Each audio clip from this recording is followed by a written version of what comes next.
চাকরি প্রার্থীরা যখন প্রাথমিক বিদ্যালয়ে শিক্ষক হিসাবে চাকরি করতে যান তখন সেখানে 11,000 টাকা বেসিক দিয়ে শুরু করেন। বর্তমান প্রেক্ষাপটে মাননীয় প্রধানমন্ত্রীর কাছে আমার প্রশ্ন, বর্তমান বাস্তবতায় 11,000 টাকা বেসিক এবং 16,000 টাকা বেসিক দিয়ে এই আসলে শিক্ষক হতে আগ্রহ নিয়ে এসে এখানে আসলে দিন শেষে সার্ভাইভ করা খুব কঠিন হয়ে যায়। চাকরি প্রার্থীরা যখন প্রাথমিক বিদ্যালয়ে শিক্ষক হিসাবে চাকরি করতে যান তখন সেখানে 11,000 টাকা বেসিক দিয়ে শুরু করেন। বর্তমান প্রেক্ষাপটে অর্থাৎ এই চাকরিটা হচ্ছে 13 গ্রেডের চাকরি এবং তৃতীয় শ্রেণীর।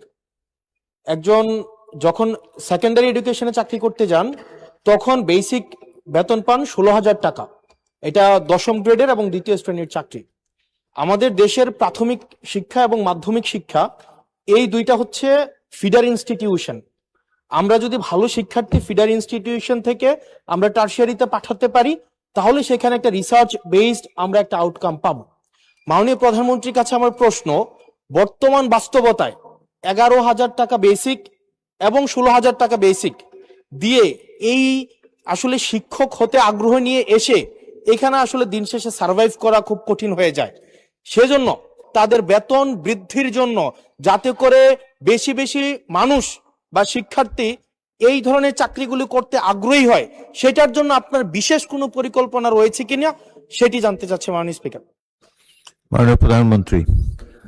মাননীয় স্পিকার, আপনাকে ধন্যবাদ এবং জনাব হাসনাত আপনাকেও ধন্যবাদ আপনার প্রশ্নের জন্য। আপনি নিশ্চয়ই খেয়াল করেছেন এই বাজেট সেশনে আপনি উপস্থিত ছিলেন এবং আমার এই প্রথম প্রশ্ন যেটা ছিল মূল প্রশ্ন সেখানে আমি বলেছি যে এই বাজেটে টোটাল জিডিপি 2% আমরা শিক্ষার জন্য রেখেছি এবং শুধু তাই নয়,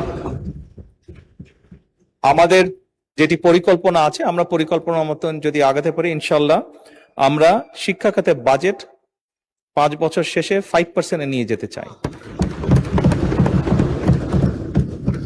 এবং অবশ্যই এগুলো আমরা যখন দেখেছি স্বৈরাচারের সময় শুধু বিল্ডিং হয়েছে কিন্তু হিউম্যান রিসোর্সের কোনো উন্নতি হয় নাই। আমি আপনার সাথে সম্পূর্ণ একমত যে আমরা যদি আমাদের প্রাইমারি এবং সেকেন্ডারি এই শিক্ষকদেরকে যদি আমরা সঠিকভাবে ট্রেনিং দিতে না পারি, কিন্তু শুধু ট্রেনিং না, ট্রেনিং এর সাথে তাদেরকে তাদের সম্মানীয় যদি বৃদ্ধি করতে না পারি তাহলে অবশ্যই আমরা প্রত্যাশা করি না যে তারা ভালো কিছু ডেলিভার করতে পারবেন।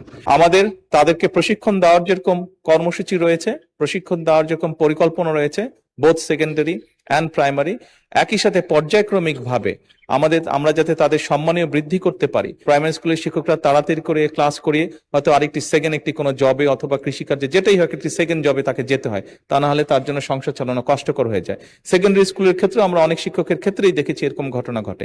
এই কাজটি যাতে তাদের না করতে হয় এবং তারা যাতে সঠিকভাবে তাদের সময় এবং তাদের মেধা শিক্ষার্থীদের পেছনে ব্যয় করতে পারেন সেই জন্য তাদের সম্মানই বাড়ানো প্রয়োজন বলে আমরাও মনে করি।